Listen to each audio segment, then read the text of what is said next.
Une belle récolte en vue. On va plus loin avec vous. Vincent Martin, bonjour. Vous êtes en direct de Troyes. Vous êtes l'un des représentants du syndicat général des vignerons dans la Côte des Bars. À Polizy, on l'a vu, il y a la quantité et la qualité. Est-ce le cas partout dans l'Aube ?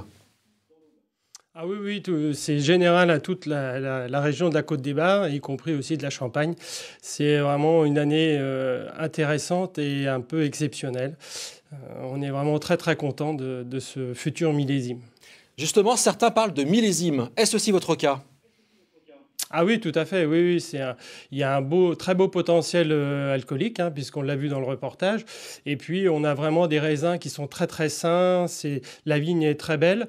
Bon, elle a un petit peu souffert de la chaleur, mais c'est une plante méditerranéenne. Elle a l'habitude de ça dans ses gènes. Vincent Martin, certains s'inquiètent d'un manque d'acidité dans le raisin qui pourrait impacter la fraîcheur du champagne au goût. Est-ce que vous partagez cette inquiétude ? Alors, effectivement, l'été a été très chaud et la vigne a consommé son propre acide, mais il reste encore un beau potentiel pour vraiment garantir un vin de qualité dans les années qui viennent, avec une bonne capacité au vieillissement.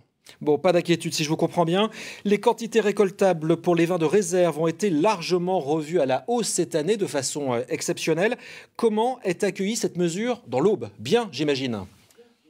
Alors tout à fait, c'est vraiment la possibilité de pouvoir rentrer des vins de très grande qualité pour les assemblages des années futures. Donc c'est une très bonne nouvelle. Et d'ailleurs c'est valable pour toute la Champagne puisque la Côte des Bars fait partie des régions qui ont des réserves un petit peu basses par rapport à ce qui s'est passé dans les années précédentes. Mais dans d'autres régions c'est le cas aussi de la Champagne. Et tout va très bien se passer encore pour cette année avec encore le soleil d'ailleurs.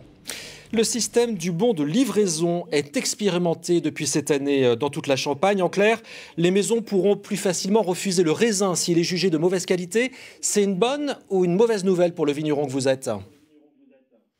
Alors, le bon de livraison, c'est un processus expérimental. C'est dans le but d'améliorer toujours le cahier des charges de l'appellation Champagne.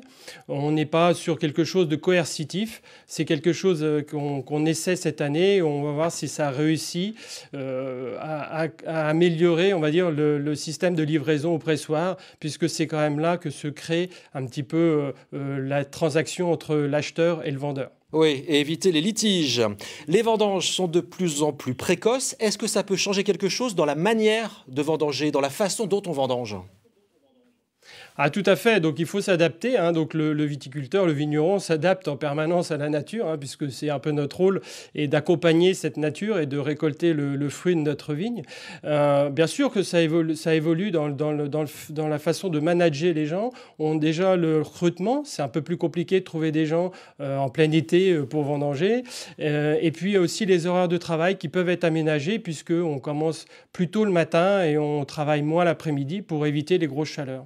Merci Vincent Martin. Je rappelle que vous êtes administrateur du SGV, le syndicat général des vignerons, pour la Côte des Bars, dans l'Aube donc, où ont commencé les vendanges en Champagne.